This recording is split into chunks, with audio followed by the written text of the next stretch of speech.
नमस्कार, आप देख रहे हैं आपका अपना चैनल हिंदी खबर। मैं हूं आपके साथ सुनील सिंह पौरुष, लेकर हाजिर हूं आपका खास कार्यक्रम जो कहूंगा सच कहूंगा। उत्तर प्रदेश के महोबा से खबर आई, जहां पर गणेश विसर्जन के दरमियान उस जुलूस पर कुछ लोगों ने पथराव कर दिया। बवाल इतना बढ़ा कि भारी संख्या में पुलिस फोर्स को तैनात करना पड़ा। कुछ हिंदू संगठनों ने जाकर कोतवाली में हंगामा किया। माहौल तनावपूर्ण हो गया और इस बीच ये माना गया कि इस जुलूस पर जो पथराव हुआ है उसके पीछे जिहादी सोच है, जिहादी साजिश है। इसके अलावा गाजियाबाद में जूस की दुकान पर इस तरह की घिनौनी हरकत की जा रही थी, जिसको सुनकर और देखकर हर किसी के जहन में ये सवाल जरूर उठता है कि आखिर हम कहाँ जा रहे हैं और किस दिशा में हैं, क्योंकि वहाँ जूस में पेशाब मिलाया जा रहा था, मूत्र मिलाया जा रहा था। आरोपी की जमकर धुनाई हुई, लोगों ने पकड़ा उसे, फिर पुलिस के हवाले किया। अभी हाल ही में ग्रेटर नोएडा में एक होटल पर थूक लगाकर रोटी परोसने का काम हो रहा था। उससे पहले सहारनपुर, कुछ समय पहले गाजियाबाद में ही ये कांड हुआ।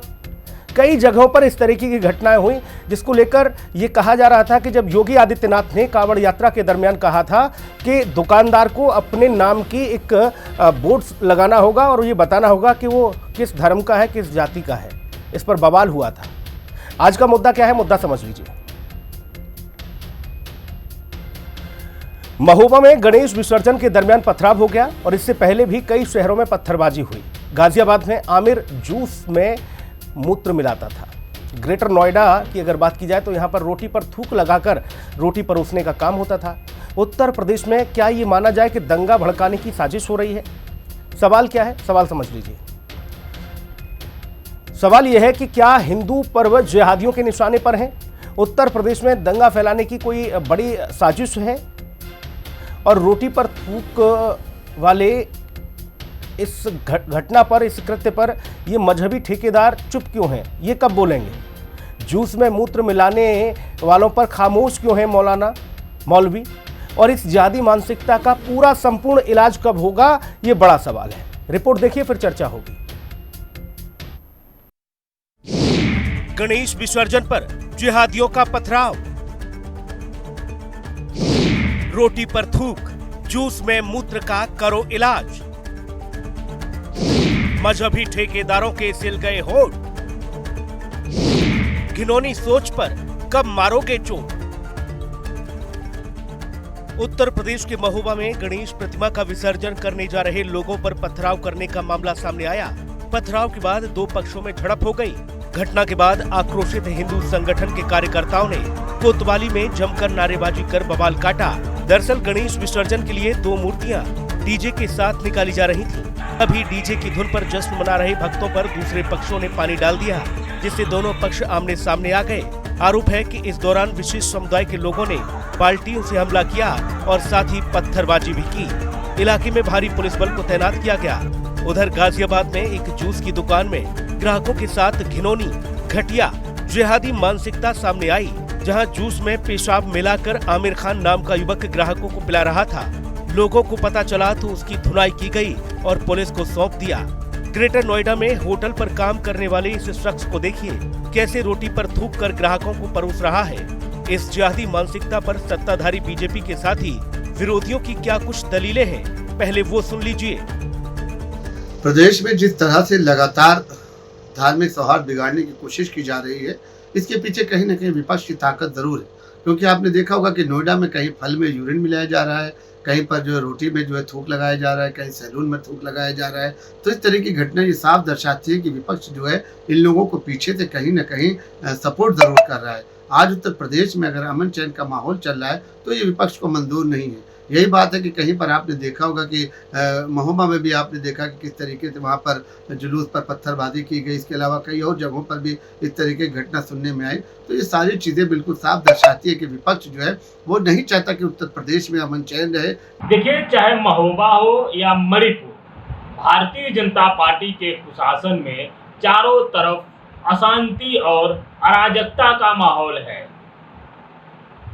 कहीं भी कानून व्यवस्था का पालन नहीं हो रहा है। भारतीय जनता पार्टी की सरकारें लोगों की सुरक्षा सुनिश्चित करने में नाकाम और असफल हैं। इन तीनों तस्वीरों को अब ध्यान से देखिए। और समझिए कि आप कहां और कैसे सुरक्षित हैं। धार्मिक कार्य करोगे तो जिहादी पत्थर मारेंगे, होटल पर खाना खाओगे तो वहां थूक कर रोटी परोसेंगे, अगर जूस पियोगे तो उसमें मूत्र मिलेगा। इन घटनाओं ने समाज में बहुत गहरा असर डाला है। कुछ समय पहले योगी सरकार ने होटल, ढाबों और दुकानों पर पहचान उजागर करने यानी अपने नाम का बोर्ड लगाने का फैसला लिया तो मजहबी ठेकेदारों से लेकर विरोधी दलों के रहनुमाओं ने इसे तुगलकी फरमान बताकर अदालत तक का दरवाजा खटखटा दिया। लेकिन इन घटनाओं पर मानो मुंह में दही जम गया हो। इस जिहादी कट्टरपंथी सोच पर क्यों खामोश हैं मजहबी ठेकेदार? कहाँ है वो मौलाना, वो उलेमा जो जरा जरा सी बात पर फतवा जारी कर समाज से बहिष्कृत करने का फरमान सुनाते हैं? प्रशासन अपना काम करे, लेकिन समाज के उन ठेकेदारों को भी इन घटनाओं पर अपना रुख स्पष्ट करना होगा। अगर समय रहते इस मानसिकता को नहीं कुचला गया तो कल्पना कीजिए आने वाले समय में हालात कितने भयावह हो सकते हैं। लखनऊ से विक्रम सिंह राठौर और राहुल श्रीवास्तव के साथ ब्यूरो रिपोर्ट, हिंदी खबर। तो चलिए मेहमानों से आपको रूबरू करा देते हैं। आदित्य पांडे, नेता भारतीय जनता पार्टी हमारे साथ हैं। आदित्य भाई का बहुत स्वागत है। डॉक्टर डीपी यादव जी हमारे साथ हैं, समाजवादी पार्टी के प्रवक्ता हैं। डीपी यादव जी का बहुत स्वागत है। डॉक्टर एचएस रावत जी हमारे साथ हिंदू धर्मगुरु मौजूद हैं। रावत सर का बहुत स्वागत है। हाजी नाजिम खान, इस्लामिक स्कॉलर, अब से कुछ ही क्षणों में हमारे साथ होंगे, उनका भी बहुत स्वागत है। रावत सर, अभी कुछ समय पहले कांवड़ यात्रा के दरमियान ये कहा गया था कि नाम बताओ उसमें क्या दिक्कत है, लेकिन बड़ा बवाल हुआ, लोग कोर्ट तक पहुंच गए। लेकिन अब ये घटनाएं सामने आ रही हैं। गाजियाबाद में इस तरह की घिनौनी घटना, नोएडा, ग्रेटर नोएडा हो, सहारनपुर हो, मेरठ हो, कई जगह इस तरह की कृत्य किए जा रहे हैं। क्या है इसके पीछे की सोच? देखिए सुनील जी, जिस प्रकार के संस्कार आप दोगे, संस्कार तैयार होते हैं बच्चों के अंदर,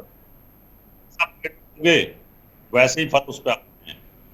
अगर आपको मदरसों के अंदर जिहाद सिखाया जाएगा, धर्म परिवर्तन और साथ में धर्म भ्रष्ट का जिहाद आज से नहीं है। इस्लाम जब से शुरू हुआ था तब से, हिंदुस्तान के अंदर जब से इस्लाम आया, आपने देखा होगा जब भी धर्म परिवर्तन कराया गया तो हमारे ब्राह्मण वर्ण को और हमारे जितने भी हिंदुओं को धर्म परिवर्तन कराया गया, उनको गाय का मांस खिलाते थे। यानी गाय का मांस खिला करके उनका धर्म परिवर्तन कराते थे, उनकी चोटी काटते थे, उनका जनेऊ खत्म करते थे। ये सिचुएशन शुरू से थी। आज ये जिहाद है जो मदरसों में सिखाया जाता है। इस जिहाद के तहत आप बताते हैं कि जितना आप काफिरों को, हिंदुओं को उनकी रोटियों के अंदर गंद मिला सकते हो, जूस में पेशाब मिला सकते हो, आप थूक फेंक सकते हो, आप रसगुल्लों के अंदर, रसमलाई के अंदर पेशाब कर सकते हो, तो ये आपका धर्म भ्रष्ट कर देंगे। यानी हिंदुओं का धर्म भ्रष्ट हो जाएगा और ये खुश होते हैं और इनको जन्नत मिलेगी। इतनी घिनौनी सियासत सोच करके, इनकी घिनौनी की नीयत के तहत एक जन्नत प्राप्त करने के लिए इनका ब्रेन वॉश किया जाता है बचपन के अंदर, और वही स्थिति ये पैदा करते हैं। ये कोई पहला केस नहीं, आप दुनिया भर के अंदर देखेंगे।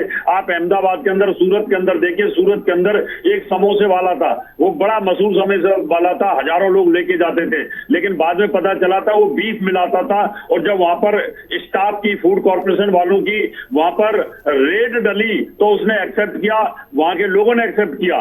तो ये अपने आप को ये कहते हैं कि अगर हम इनका धर्म परिवर्तन, धर्म भ्रष्ट कर देते हैं तो ये एक तरह से इस्लाम को फॉलोअर ही माने जाएंगे और हमें जन्नत मिलेगी। तो इनके दिमाग के अंदर जहर भरा गया है सुनील जी। उस जहर का परिणाम है ये इतनी घृणा करते और इतना घिनौना काम करते हैं। इनकी जितनी ज्यादा से ज्यादा सख्त सजा इनको दी जाए वो देनी चाहिए। 10 सेकंड में ये भी बताइए, ये महोबा में जब गणेश विसर्जन हो रहा था उस पर पत्थरबाजी कर दी? देखिए इसके अंदर सुनील जी मैं बताता हूँ, ये पहला केस तो है नहीं, ये तो सैकड़ों सालों से चलता आ रहा है। अभी जयपुर के अंदर जब राजस्थान के अंदर राम जी की यात्रा निकल रही थी रामनवमी की, उस पर भी हुआ।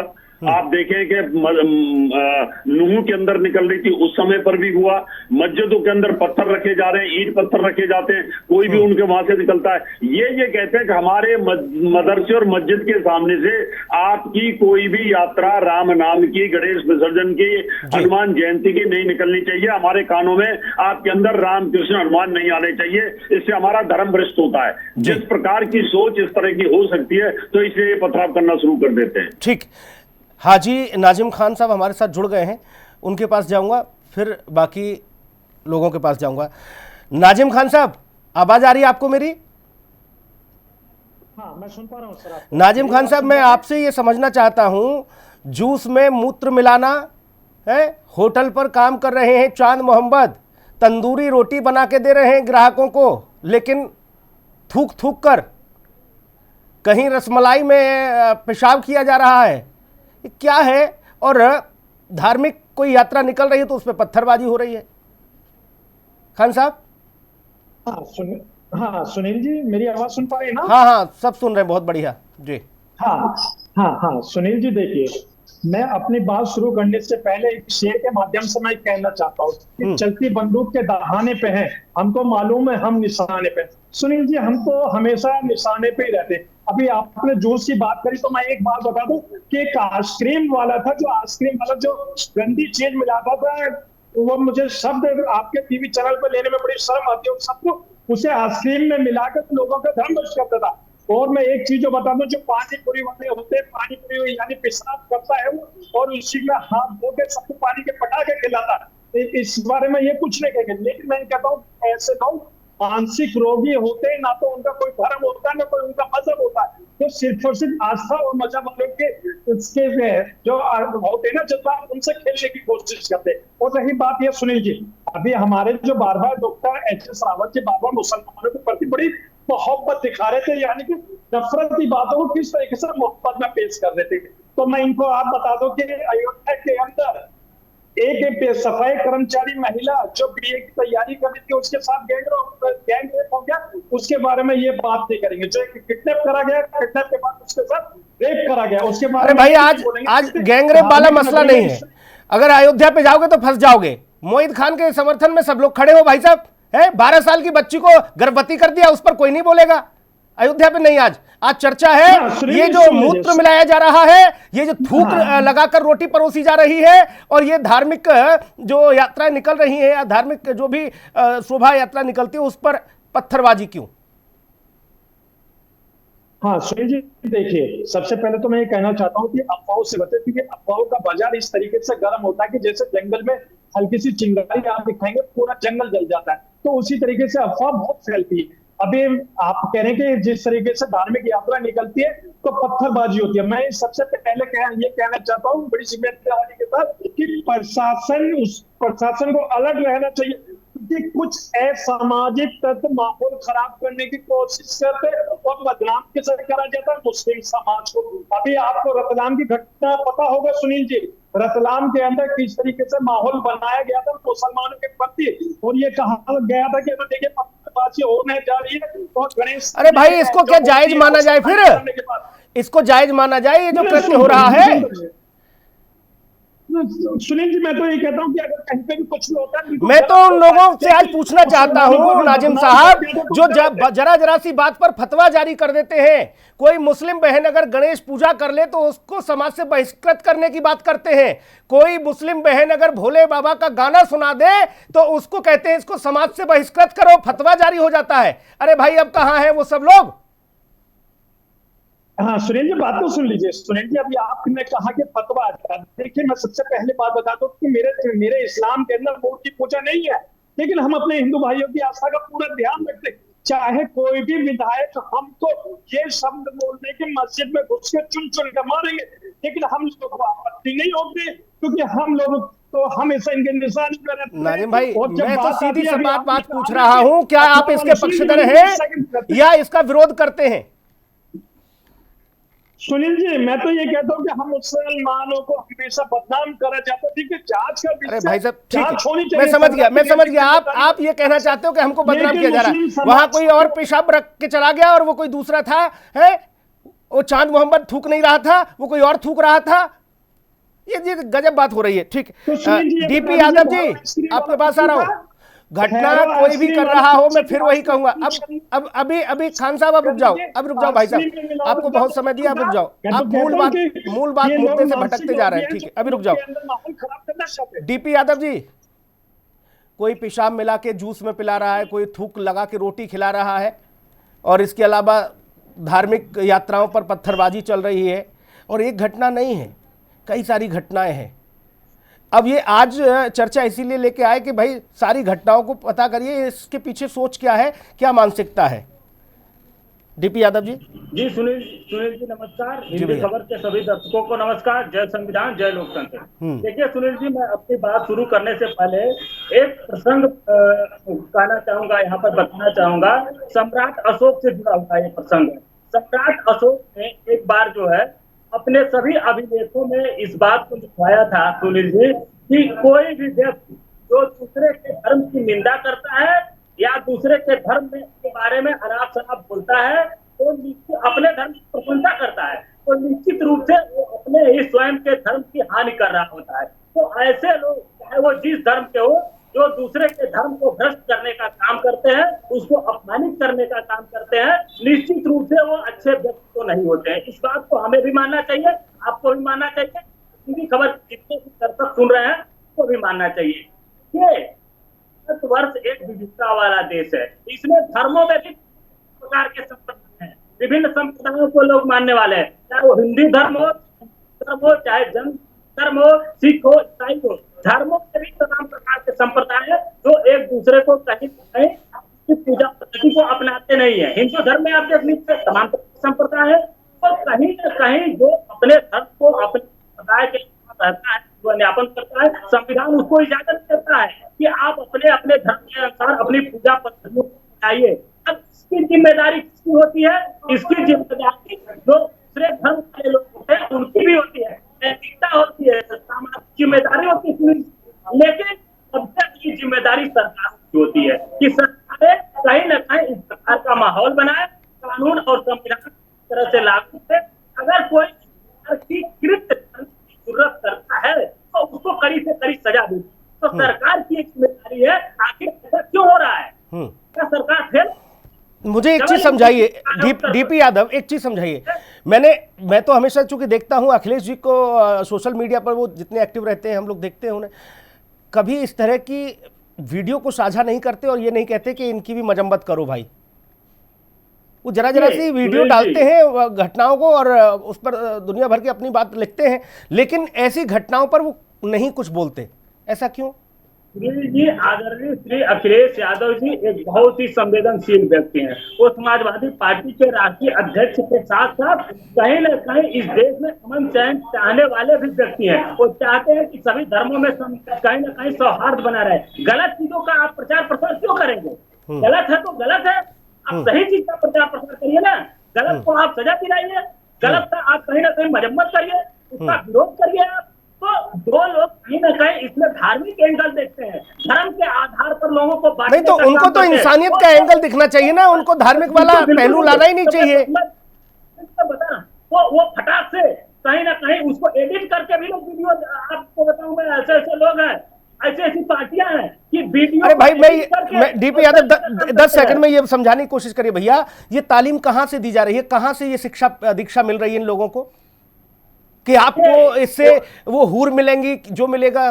कहां से सीख रहे हैं ये लोग? नहीं, इनकी मानसिकता गलत है ना, इनको कोई शिक्षा नहीं दे रहा है। एक सच्चा धार्मिक व्यक्ति वो होता है जो दूसरे धर्म का भी कहीं ना कहीं सम्मान करता है और अपने धर्म का तो सम्मान करता ही है। इनको कोई देता नहीं है शिक्षा। ये विकृत मानसिकता के लोग होते हैं, इनकी मानसिक स्थिति सही नहीं होती है। इनका कहीं ना कहीं कानून सम्मत, संविधान सम्मत इलाज करना चाहिए। सरकार क्या कर रही है भारतीय जनता पार्टी? ठीक, जब पकड़ में आ जाते हैं ना यादव जी, जब पकड़ में आ जाते हैं तो फिर मजम्मत होती है ठीक ठाक। अभी जब तक तो चल रहा है, चल ही रहा है खेल, और अब तो सोशल मीडिया का जमाना है तो चीजें बहुत ज्यादा छुपती भी नहीं है। रावत जी, मैं आदित्य पांडे आपके पास आ रहा हूं। भाई साहब, जूस में पेशाब, रोटी पर थूक, सैलून में जाओ तो वहां आंखें बंद करके आप बैठो दाढ़ी बनवाने, तो आप पता लगा कि आपको थूक से ही मसाज हो रही है आपकी। मिठाई खा रहे हो रसमलाई, तो पता लगा उसमें भी पेशाब कर दिया। क्या मानते हो भाई, क्या है ये स्थिति? जी देखिए, जिस तरह से अभी सिलसिलेवार तरीके से पत्थरबाजी का वायरस, भोजनों में थूकने का, पेशाब डाल देने का, मांस डाल देने का वायरस फैल रहा है, जिससे हिंदू की धार्मिक स्वतंत्रता को आहत किया जाए, लॉ एंड ऑर्डर को बिगाड़ने की स्थिति की जाए, मैं इसकी घोर निंदा करता हूं, आलोचना करता हूं। लेकिन इससे भी ज्यादा दुर्भाग्यपूर्ण बात यह है कि भारतीय जनता पार्टी के अलावा, क्योंकि ये मुद्दे तो कोई राजनीतिक मुद्दे हैं नहीं, ये संवेदनशील मुद्दे हैं, लेकिन किसी भी अन्य पार्टी द्वारा या यहाँ पे इस्लामिक स्कॉलर बैठे उनके द्वारा इसकी आलोचना नहीं की जाती है, बल्कि अराजकता के साथ ये लोग खड़े हो जाते हैं। जब भी कोई एक्शन लिया जाएगा तो ये धर्म का कार्ड लेके खड़ा हो जाएंगे तो भैया देखिए कि ये धार्मिक, ये चुन चुन के लोगों को मार रहे हैं, केवल एक पार्टी, एक जात के लोगों को, एक धर्म के लोगों को मार रहे हैं। इससे माहौल और खराब होता है। जबकि इन पार्टियों वालों को समझना चाहिए कि किसी भी धर्म हो, किसी भी जात हो, उसकी धार्मिक स्वतंत्रता का पूरा हक है। एक स्वस्थ निर्माण के लिए बहुत ज्यादा जरूरी है, पहली चीज। दूसरी चीज, जैसे जैसे रात में इस तरह की घटनाएं होते हैं, सवेरे जो जो अपराधी रहते हैं उनका पैर तोड़ के सड़कों पर परेड कर दी जाती है। आप उत्तर प्रदेश की भी तस्वीरें देख लें, यहाँ लॉ एंड ऑर्डर की, मार के तोड़ दिया जा रहा है, बुलडोजर तुरंत चला दिया जा रहा है। लेकिन जिस तरीके से छोटे छोटे नाबालिग बच्चों को दिमाग में डालना कि तुम्हारा ही धर्म सर्वश्रेष्ठ है, बाकी कोई धर्म जो है सर्वश्रेष्ठ नहीं है, इस तरह की मानसिकता से बचने की आवश्यकता है। दूसरा, लॉ एंड ऑर्डर तो मजबूत स्थिति में है। इस तरह की जैसी जैसी घटना हो रही है वैसे वैसे तुरंत एक्शन हो जाता है। भले चाहे दूसरे प्रवक्ताओं को ये चश्मा लगा के बैठे उनको दिख नहीं रहा होगा। अब तक यदि सपा रहती उत्तर प्रदेश में तो कम से कम सैकड़ों दंगे हो गए होते, और ये लोग केवल तुष्टीकरण की राजनीति करने के लिए डिबेट में बैठते। आज उत्तर प्रदेश में लॉ एंड ऑर्डर की स्थिति देख लीजिए, रात में इस तरह की घटनाएं होती है, सवेरे पैर तोड़ के परेड करा दे रही है पुलिस। कुछ भी लॉ एंड ऑर्डर भंग नहीं हो पा रहा है, दंगे नहीं हो पा रहा है। लेकिन मेरी आप सभी से अपील है कि इस तरह के मुद्दों पे संवेदनशील विचार रखने चाहिए। जो भी बात आप यहाँ निकाल रहे हैं वो समाज में जाएगा, और ये कोई राजनीतिक मुद्दे नहीं है, तो आलोचना इसकी करिए और आपको करनी भी चाहिए। रावत जी, एक बात आई है कि इनको कोई सिखाता नहीं है, इनकी कहीं ऐसी तो कोई तालीम नहीं दी जाती है। ये मानसिक विकृति के लोग हैं, अपने आप ऐसे समाज में फैलते हैं। सुनील जी, अगर मानसिक विकृति के लोग हैं तो ये अपने घर के खानों के अंदर थूक क्यों नहीं मिलाते? वहां पर पेशाब क्यों नहीं करते दूध के अंदर? अगर दूध भी तो पीते होंगे, चाय पीते होंगे, है ना, कुछ ना कुछ तो घर में पीते ही होंगे, जूस वगैरह पीते होंगे, उसमें मिला लिया करें। वहां समोसे खाते होंगे, वहां मिला लिया करें। अगर मानसिक विकृति एक इतने बड़े दुकानदार की मानसिक विकृति है जिसके यहाँ 1000 आदमी समोसा लेते हैं और वो बीप मिलाता है, उसको पता है कि 90% यहाँ से हिंदू समोसा लेकर के जाता है, तो वो क्या दुकानदार मानसिक विकृति का है क्या? वहां पर जो 100 आदमी काम कर रहे हैं वो क्या मानसिक विकृति के हैं क्या? जो सुबह से शाम तक जूस पिलाता है, 1000 गिलास जूस पिलाता होगा, वो मानसिक विकृति का है क्या? तो इसलिए जब पकड़े जाओ तो बोल दो मानसिक विकृति के हैं, इनका धर्म से कोई लेना देना नहीं है। लेकिन सच्चाई ये है, इतिहास इस बात का गवाह है कि इन लोगों के अंदर ये जिहाद है कि धर्म भ्रष्ट करिए काफिरों का तो आपको भी कहीं ना कहीं जन्नत मिलेगी और मरने के बाद बेहतर हूर मिलेगी। जब तक ये विकृति और ये घिनौनापन इनके दिमाग से नहीं निकाला जाएगा, जब तक ये इसी प्रकार की घिनौनी हरकतें करते रहेंगे। और ये पहली बात नहीं है, अभी तो मानसिक विकृति की बात करते हैं, इनकी मानसिक विकृति उस समय क्यों नहीं चली जाती कि कहीं पर भी जाकर के अपने बिस्तर पे पेशाब कर दें? क्या दिक्कत है आपको? बाथरूम जाने की जरूरत ही नहीं है। मानसिक विकृति जो तब मानी जाएगी ना, इसलिए ये इनका एक पाखंड है कि जब पकड़े जाओ तो आप इनको बोल दो कि मानसिक विकृति के लोग हैं, हमारे धर्म से इनका कोई लेना देना नहीं है। अरे मानसिक विकृति का आदमी काम कैसे कर सकता है, हिसाब कैसे रख सकता है? उसको पता है कि कितनी चीजें आई है, कितनी चीजें बिकी हैं, उसको सारी चीजों को नॉलेज होती है। एक पागल आदमी इन कामों को कैसे कर सकता है? वो तो बहुत अच्छे से दुकान को चला रहा है इतने सालों से। पागल आदमी तंदूर पर रोटी बना रहा है तो क्या उसका हाथ नहीं जलेगा मानसिक विकृति का आदमी का? वो बार बार थूक करके उसको तंदूर के अंदर लेके जाता है, डालता है। तो ये बेकार की बातें ये नजीम खान साहब कर रहे हैं। विद्वान आदमी है ये, इनको सब समझ आती है, लेकिन इनकी मजबूरी है कि इनको अपने धर्म का पक्ष रखना है, इनको अपनी बातें रखनी है। अगर ये यहाँ से ये बोल दें ये अच्छा, ऐसी मानसिकता वाले लोग हैं भी रावत जी, ऐसी मानसिकता वाले लोग हैं ही, मान लीजिए, तो ये जिम्मेदारी नहीं बनती समाज के वो तमाम ठेकेदार जो जरा जरा सी बात पर फतवा जारी कर देते हैं, वो भी सामने आए और कहें कि भाई ऐसे लोगों का समाज से बहिष्कार करो, इन लोगों को इस समाज में रहने का कोई अधिकार नहीं। ये लोग कहां बैठ जाते हैं, क्यों चुप हो जाते हैं? मैं सुनील जी, वही तो मैं हाजी नाजिम खान से ये कह रहा हूँ कि इतने विद्वान आदमी हैं, इतने अच्छे वक्ता हैं, क्यों नहीं इनका बहिष्कार करते कि ऐसे लोगों को समाज से बाहर कर दीजिए जो इस प्रकार की हरकतें करते हैं, जिस प्रकार का ये वायरस और घिनौनी बीमारियां फैला रहे हैं। अगर ये बोलेंगे तो कम से कम इनका मैसेज तो जाएगा ना। ये तो उल्टा उनको शेल्टर कर रहे हैं कि ये मानसिक बीमार आदमी है। इससे ये लगता है कि कहीं ना कहीं गलत चीजें सिखाई जाती हैं और ये गलत संस्कारों की देन है। नाजिम खान साहब, चाहिए कि मैं इसका विरोध करता हूँ, ऐसा नहीं होना चाहिए। नाजिम खान साहब, किसी एक घटना पर भी अगर चुप्पी साध ले समाज के वो ठेकेदार जो जरा जरा सी बात पर सड़क पे होते हैं, तो इसका एक बड़ा मैसेज जाता है और उसको बल मिलता है उस अपराधी को। और दूसरी बात, एक अकेला आमिर जूस में पेशाब मिला रहा है या चांद मोहम्मद मिला रहा है, यूसुफ मिला रहा है, रज्जाक मिला, जो भी है, लेकिन इसका संदेश आप देखिए कितना बड़ा है।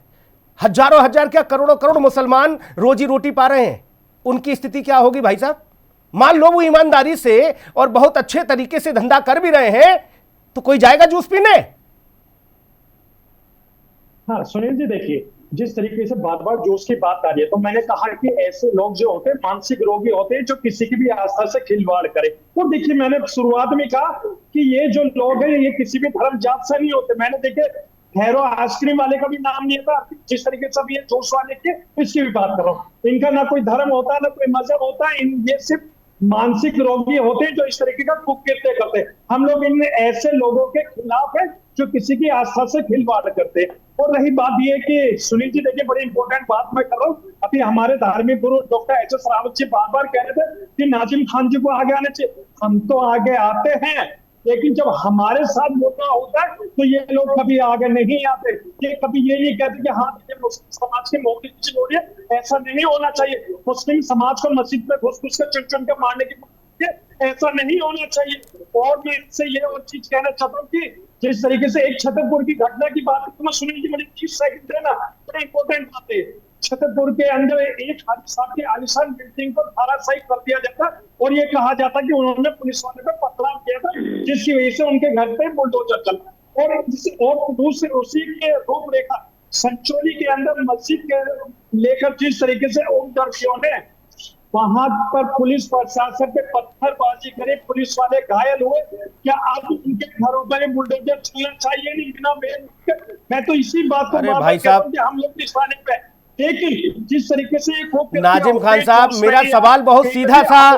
अरे भाई, ये जो लोग गए हैं जो इस तरह की घटनाओं को अंजाम दे रहे हैं, ऐसे कृत्य कर रहे हैं, इससे बाकी लोगों की मनोदशा तो समझिए। एक मैसेज जाता है, मैं आपको बता देता हूं। नाजिम खान साहब, जैसे ये घटना सामने आई, ये खबर चली, उसके कुछ समय बाद ही दफ्तर में कई लोगों ने हमसे कहा कि भाई साहब यहां एक जूस वाला है लेकिन नाम कुछ और है, हम तो जब ऑनलाइन पेमेंट करते हैं तो पता चलता है, अब नहीं जाएंगे जूस पीने। वो भला आदमी है, अच्छा ईमानदारी से काम कर रहा है, उसका तो धंधा चौपट हो गया। देखिए सुनील जी, देखिए आप भाई, एक व्यक्ति ने ऐसा कृत्य किया और 1000 लोगों का रोजगार चौपट हो गया। हाँ सुन लीजिए सुनील जी, देखिए मैं आपकी बात से सहमत हूँ कि हाँ देखिए अगर नाम हिंदू है और जब उसकी पेमेंट होती है तो मुस्लिम निकलता है, ऐसा नहीं होना चाहिए, नाम नहीं छुपाना चाहिए। लेकिन मैं ये कहता हूँ कि क्या हर बार मुसलमानों पे निशानी पर रखा जाएगा? क्या मुसलमानों से उनकी देशभक्ति का प्रमाण मांगा जाएगा? क्या मुसलमानों से ये कहा जाएगा कि आप जो मस्जिदें बना रहे हैं अवैध, लेकिन जब जहां पर एक पीपल का पेड़ होता है वहां उसकी चारों तरफ अगर बाउंड्री करके उसको मंदिर का रूप दे दिया जाता है, हम लोगों को। अरे भैया, आपका इस्लामिक स्कॉलर ये मांग करता है कि ऐसे लोगों को हम समाज में जगह नहीं देंगे जो इस तरीके के कृत्य करेंगे। क्या आपका Islamic scholar India personal law board, Muslim personal law board के लिए ये कहेगा कि आप भी आइए बड़े स्तर पर और ऐसे लोगों की मजम्मत करिए?